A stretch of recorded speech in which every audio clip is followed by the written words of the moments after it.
How you doing? Oh, terrible to be honest. Uh-oh. Well, we are like bartenders.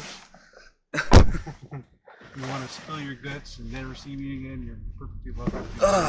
Well, I flew down here for this training, this federal training. I'm originally from Pennsylvania, and my luggage got lost on my connecting flight. So I currently don't have any of my luggage, any of my medication, anything. Oh, that stinks. And my only option as of last night was to pull the trigger and fly back home this morning. So I got in, I waited around, I tried to figure out my luggage situation, and essentially with the storms yesterday, I got separated with my luggage in Charlotte.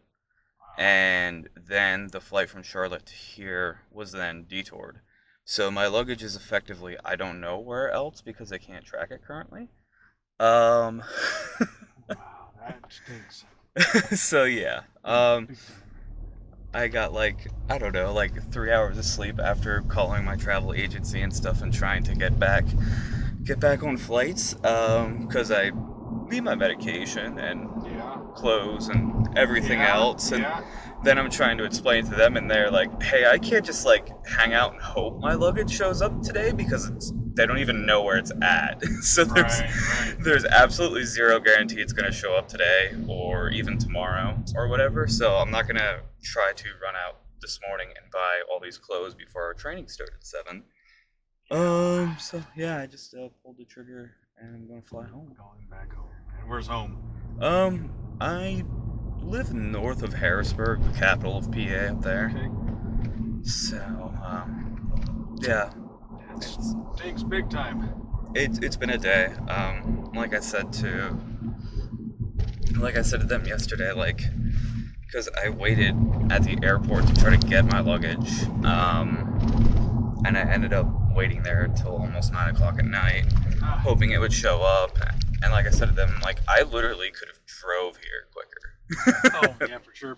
From Harrisburg. Yeah. So it's been like a crazy last 24 hours. Yeah, that's not usually the story that I hear coming out of there. It's usually, oh, we learned this or we learned that. Yeah, no, I just learned that I have really, really bad luck.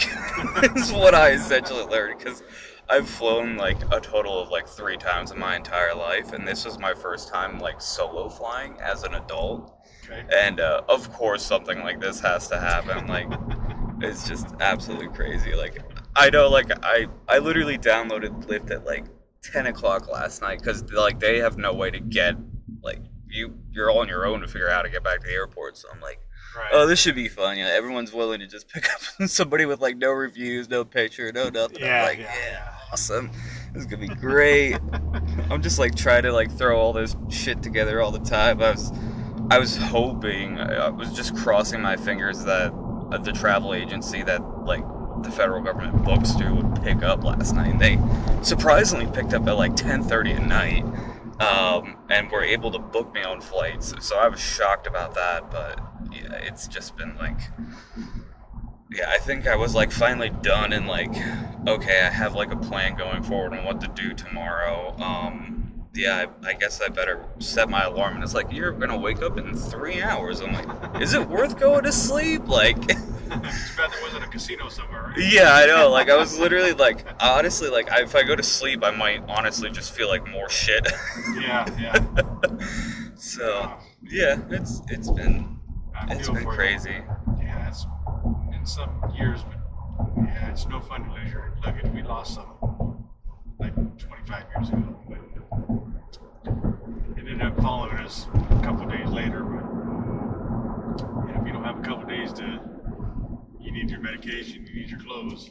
Yeah, it's like one thing if I was like on vacation and I had time to like just go out and buy new clothes and stuff, but like you're expected to like fully be like on prepared, like dressed properly. Like, in my bag I had like gym shorts and a t-shirt to like sleep in, but like I'm not going to class for like 2 or 3 days until my luggage comes in those clothes. Like, I'm like, And the only shoes I have are my dress shoes, because like I didn't pack other shoes in my bag, because I just packed like clothes to sleep in my hotel. So I was like, yeah, this is great.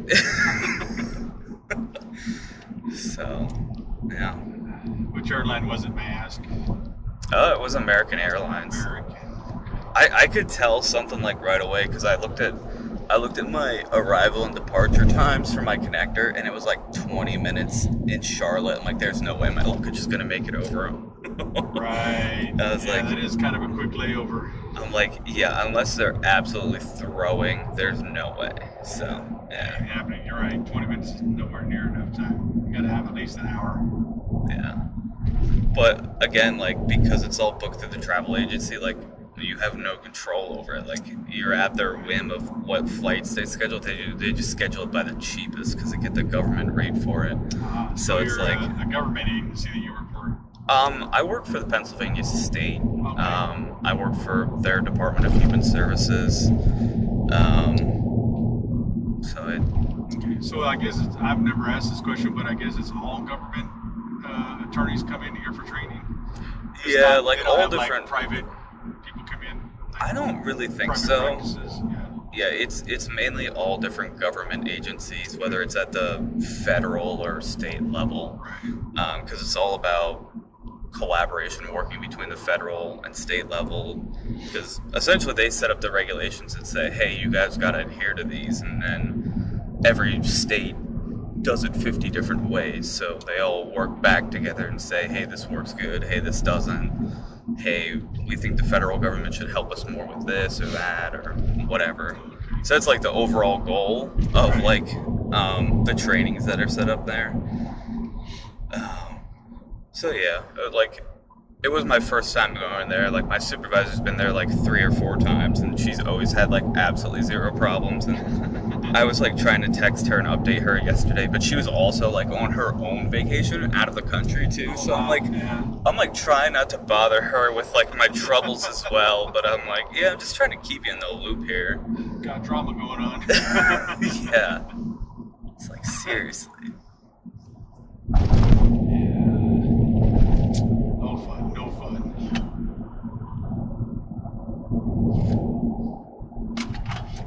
Well, did they indicate that they would let you reschedule?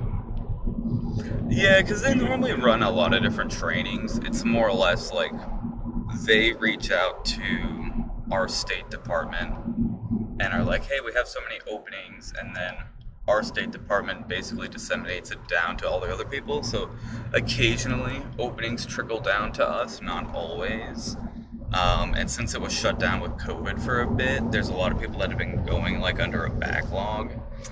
So I really don't know the next time I'll get back at this point, but at like this point I'm also like a little gun shy of it. Like I was driving next time. Yeah, like I was supposed to actually come down with my coworker too. Oh. And yeah, geez, on Sunday morning he texted us and he's like, hey, my wife just fell and broke her leg. Like, we're in the emergency room. I'm not gonna make it for travel tomorrow. Like, she's gonna have surgery. So like that was like the first bad omen of it. Yeah. So I should have knew something was up like right away, but and then like yesterday, like my flights were fine, and then my luggage just fell apart. Yeah, so. Just wow. Yeah, there's not really much to say. It's just like I was explaining to the lady at the front desk, I'm like, it's just like a crazy set of circumstances that I don't know. The Matrix doesn't want you to be there. Yeah, I guess. Like I don't know. So yeah, now I'm gonna try to have to figure out if they can find my luggage, if it's here in the send the luggage state. here to South Carolina, and you're going to be back in. Yeah, so they're gonna have to figure that out. But I mean, at least I'll be home, Right. and I'll have all of my normal stuff. Like,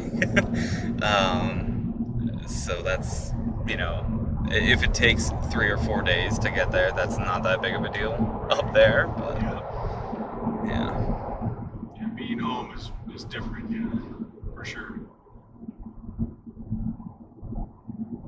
Now I know every state is different on certain statutes.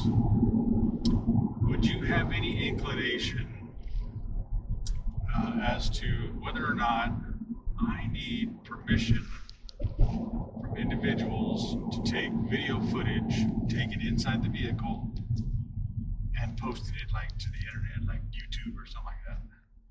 Ooh, I really won't know that. I know it does vary by state by state. Because technically some states it's like a one-party consent. Mm-hmm. It's one-party consent to record or record audio or record both. And then other ones, it's a two-party consent for one or the other or for both. But the posting situation, I feel like maybe there's technically a difference between the posting and recording. Right. You can record it and just have it without consent, but using it for something is a whole other animal. Yeah, I feel like that's where it kind of opens up into another can of worms. So I don't know. Okay, all that being said, I have a YouTube channel. Would you be okay if I posted your rant on YouTube? Oh yeah, absolutely. I do not care. Okay. Yeah, that's why I've been asking everyone prior to, just to cover my butt so I can have it on video that they consented. Oh yeah, like I saw like your camera and stuff when I got in, and I feel like it's very typical to record, especially in these, because like for your own safety, it just it's very typical. A lot of drivers have cameras both inside and out, but not all the drivers are posting to YouTube. Yeah. But I don't know what these little, I don't know if you can see this sign here. Oh yeah, I like kind of read it when I got in, but and then there's one on the door, each door before you get in. Yeah, I noticed this. There's a sticker on this window too. And I'm not sure if that would really be applicable for consent.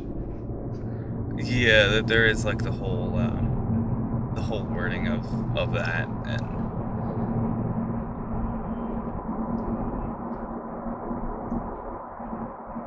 I've yet to figure. I've called a couple of attorneys in the area and without getting any kind of answer back, because there's no money in telling me yes or no, I guess. Yeah.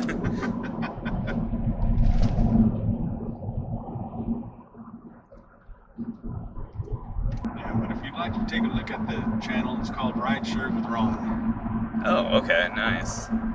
I'll try to remember it and look it up. I have a terrible memory.